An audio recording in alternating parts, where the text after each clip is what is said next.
안녕하세요 여러분, 성공합시다. 여러분, 오늘 제가 목소리가 조금 이상하죠?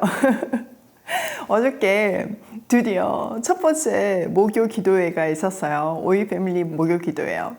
너무 기도를 열심히 했더니 목소리가 맛이 갔어요. 그래도 여러분 잘 들어주시고요. 오늘도 함께 은혜 나누어 보아요. 1절, 야곱이 줄곧 길을 걸어서 드디어 동방 사람들이 사는 땅에 이르렀다. 야곱은 베델에서 하나님을 인격적으로 만났잖아요. 완전 새 사람이 된 거예요. 그러니까 완전 힘이 솟아가지고요. 그 전에 발걸음하고는 다른 발걸음으로 동방 사람들이 사는 땅에 도착했어요. 자, 여기서 줄곧 걸어서라고 표현되어 있는 말을 히브리어로 직역을 하면요, 야곱이 발을 들어 올리다라는 뜻이에요.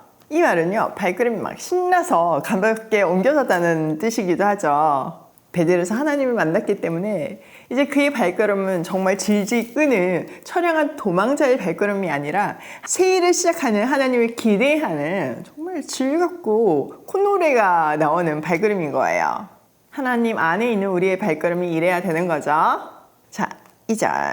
거기 들에 우물이 있는데 그 곁에 양떼 세 무리가 엎어져 있는 것이 보였다. 그것은 목자들이 양떼에게 물을 먹이는 우물인데 그 우물 아기는 큰 돌로 늘 덮여 있어서 양떼가 다 모이면 목자들이 우물 아기에서 그 돌을 굴러내어 양떼에게 물을 먹이고 다 먹인 다음에 다시 돌을 굴려서 우물 아기를 덮고는 하였다. 자, 동방에 이르러서 들에 있는 우물에 이르렀어요. 그 우물 곁에 양떼 세 무리가 엎드려 있는 것이 보였죠.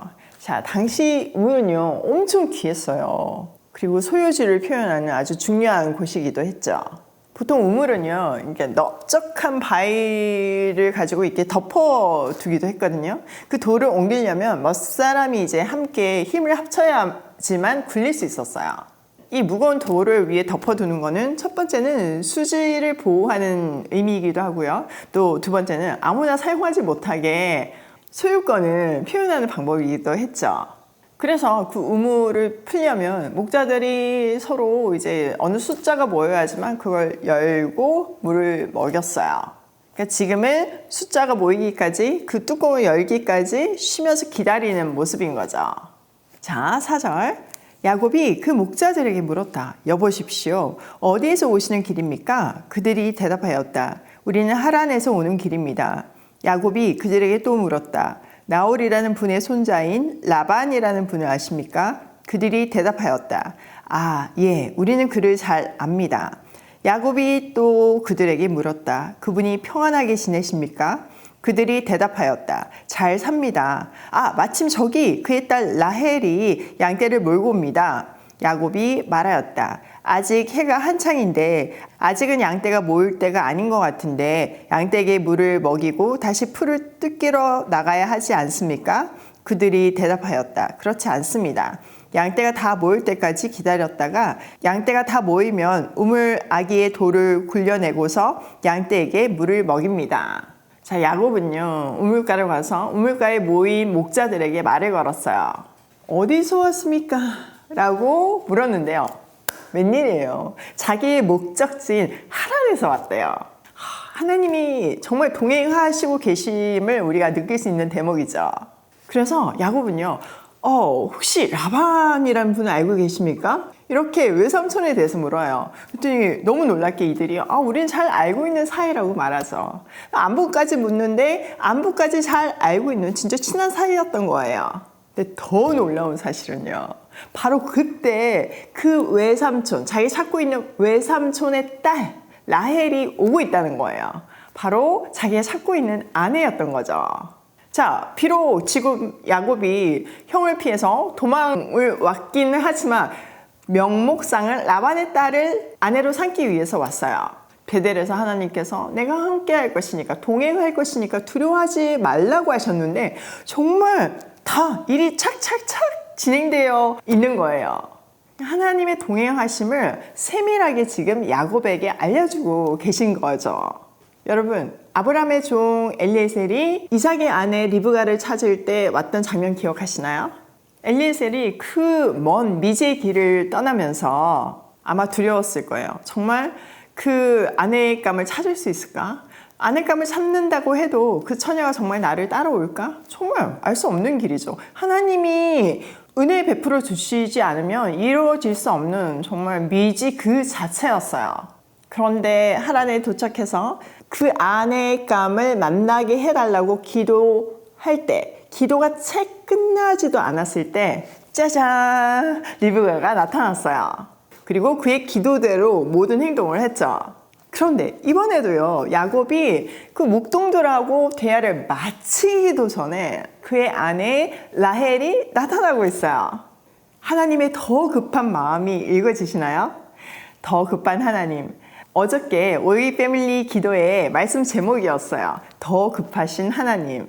우리가 창세기를 순서대로 보고 있잖아요. 그 리브가를 찾는 본문을 묵상하고 있을 때 하나님께서 제 마음 가운데 내가 정말 더 급한 마음으로 이 땅의 고아들과 또 북한의 그 고아들을 살리고 싶은 마음이 있다. 그러면서 하나님의 그 급하신 마음이 저한테 이렇게 느껴지더라고요. 그래서 그것을 어제 목요 기도회의 제목으로 정하고 그 마음으로 함께 기도했어요. 사실 기도회가 너무 뜨거워서 너무너무 은혜를 많이 받고 밤에 잠이 오지 않는 거예요. 하나님하고 이렇게 마음이 통하는 느낌? 하나님이 우리의 기도를 너무 기뻐 받으시는 느낌이 너무나 전해졌거든요. 그런데 세상에나 오늘 아침에 딱 본문을 보니까 다시 한번 더 급하신 하나님의 마음을 확인시켜 주는 거 있죠. 맞아. 내 마음이 너무 급해. 나는 오이 패밀리를 통해서 이 땅의 고아들과 또 북한의 그 고아들을 정말 살리고 싶어. 와, 정말 너무너무 감동이 되더라고요. 어제 혹시 기도에 참여하시지 못한 분들은 지금 영상이 올라가 있거든요. 라이브 그대로 올라가 있거든요. 한번 보시면서 같이 기도해 주세요. 하나님이 이 마음이 여러분들에게 전달될 거예요. 하나님이 얼마나 우리가 함께하는 기도를 기뻐 받으시는지 아마 느껴지실 거예요. 정말 하나님의 타이밍을 놀랍고도 정교하지 않나요? 너무 신비하지 않나요? 그리고 우리가 못 알아들을 수가 없어요. 알아듣게끔 계속 이렇게 컨펌해 주시잖아요. 이 컨펌을 받으면서 메일을 가는 그 맛을 아는 사람은요, 절대로 이 말씀 앞에서 또 기도 앞에서 멀어질 수가 없어요. 이 깊은 맛을 아는 우리는요, 진짜 은혜를 입은 사람들이에요. 그런 의미에서 여러분 너무 축복하고 하나님이 여러분을 너무 사랑하십니다. 계속 이어볼게요. 9절. 야곱이 목자들과 말하고 있는 사이에 라헬이 아버지의 양떼를 이끌고 왔다. 라헬은 양떼를 치는 목동이었다. 야곱이 외삼촌 라반의 딸 라헬과 그가 치는 외삼촌의 양떼를 보고 우물 아기에서 돌을 굴러내어 외삼촌의 양떼에게 물을 먹였다. 그러고 나서 야곱은 라헬에게 입을 맞추고 기쁜 나머지 큰 소리를 울면서 라헬의 아버지가 자기의 외삼촌이라는 것과 자기가 리브가의 아들이라는 것을 라헬에게 말하였다. 라헬이 달려가서 아버지에게 이 사실을 말하였다. 라헬이 나타났어요. 그녀는요, 아버지의 양떼를 치는 목자였어요. 사실 그 당시에 여자 목동은 굉장히 드물었거든요. 왜냐하면 너무나 위험한 일이니까요. 다윗의 고백을 보면 막 곰도 나타나고 사자도 나타나고 여우도 나타나고 그러잖아요. 그러니까 여자가 하기엔 너무 위험하고 그 외에도 사람들도 얼마나 험해요. 정말 위험한 일이었어요. 이런 걸로 봐서 라반에게는 아마 아들이 없었던 걸로 추정할 수 있죠. 자, 야곱은요, 라헬을 보고 얼른 우물 어귀에 그 덮여 있었던 그 돌 뚜껑이죠. 그걸 막 옮겼어요. 그리고 양떼에게 물을 먹였죠. 아까 얘기했던 것 같이 이게 혼자 옮길 수 있는 그런 무게가 아니에요. 두세 명은 적어도 이렇게 들어야 되는 건데 혼자 들었잖아요. 완전 슈퍼 에너지가 생기는 거죠.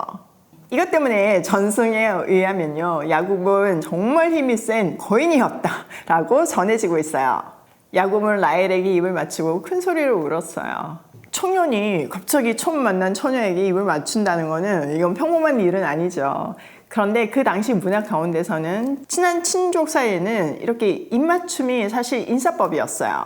그런데 이거는 좀 평범한 일은 아니에요. 오늘 처음 만났잖아요. 이런 걸 봐서 야곱은 첫눈에 라헬에게 반했다는 것을 알 수 있죠. 뭐 이렇게 갑자기 힘이 그냥 생긴 게 아니라 하나님이 주셨겠지만 어쨌든 사랑의 힘으로 그럴 수 있었을 거잖아요. 자, 라헬은 당황했겠죠. 그런 라헬에게 자기가 누구인지를 설명해줘요. 자, 13절. 라반은 루이의 아들 야곱이 왔다는 말을 듣고서 그를 만나러 곧장 달려와 그를 보자마자 껴안고서 입을 맞추고 자기 집으로 데리고 갔다. 야곱은 지금까지 있었던 일들을 라반에게 다 말하였다. 말을 듣고 난 라반은 야곱에게 말하였다. 너는 나와 한 피부치이다. 야곱이 한 달을 라반의 집에 머물러 있을 때 라헬은요, 이 사실을 얼른 아버지에게 달려가서 알렸어요. 라반은요, 야곱이 왔다는 소식에 곧장 달려와서 껴안고 입을 맞추고 자기 집으로 데리고 왔죠. 자, 라반이 처음 엘리에셀을 만났던 장면을 보면요, 엘리에셀이 리브가에게 막 금붙이 줬잖아요. 그러니까 그거를 보고 달려갔다고 했어요. 또 가자마자 그 표현을 보면 낙타 옆에 있는 노인을 봤다고 하거든요. 낙타는 뭐 지금의 리무진 같은 거예요. 정말 럭셔리 카 같은 그런 존재였죠. 그러니까 라반의 눈에는 언제나 재물이 먼저 보였어요. 이번에도 막 즉시 달려간 거는 아마 그 재물에 대한 기대 때문이었을 거예요.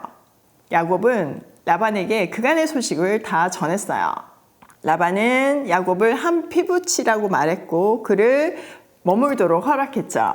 야곱은 한 달가량 라반의 집에 머물렀고 그때 이제 또 다른 이야기가 시작되죠. 다음 시간에 알려드릴게요. 자, 오늘 내용을 우리 삶에 한번 적용을 해보면요. 첫 번째, 하나님의 언약에 하나님은 더 급하시다. 여러분, 그 하나님의 급하심, 간절하심 이런 게 느껴지시나요?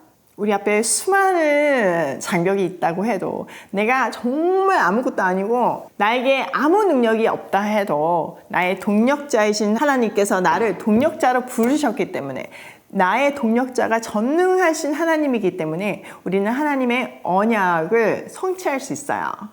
그리고 그 성취에 하나님이 더욱 급하시기 때문에 걱정할 것이 없고 우리는 순종만 하면 되는 거예요. 두 번째, 하나님의 시간표는 늘 정교하고 완벽하다.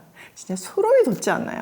지금 이 라헬을 만난 장면도 그렇고 어저께 목요 기도회 다음에 이 말씀을 다시 컨펌해 주시는 것도 그렇고 뭐 저는 이렇게 느꼈지만 또 여러분한테 각각의 은혜로 와닿잖아요. 하나님이 각각의 심령 가운데 확답을 주시잖아요. 맞춤 확답이요. 정말 너무 신비한 거예요. 세 번째, 하나님의 계획은 멈추지 않는다. 여러분, 우리의 불순종감, 우리의 죄성감, 우리의 뭐 어떠한 감, 난간이 지뢰처럼 깔려 있다고 해도요. 그것 때문에 하나님의 계획이 멈춰지는 일은 없어요. 장애물이 있으면 그걸 넘어서 가시고요. 완전 벽이 막혀 있으면 돌아서 가세요. 우리의 상상을 초월하신 그 하나님의 계획과 하나님의 전능하신 손에 우리 인생을 맡기면 정말 우리는 행복한 인생 살 수 있어요. 오늘도 더 급하신 하나님의 마음을 다운로드 받으며 그 완벽하고 세밀하신 하나님의 계획 안에서 고고싱 해요.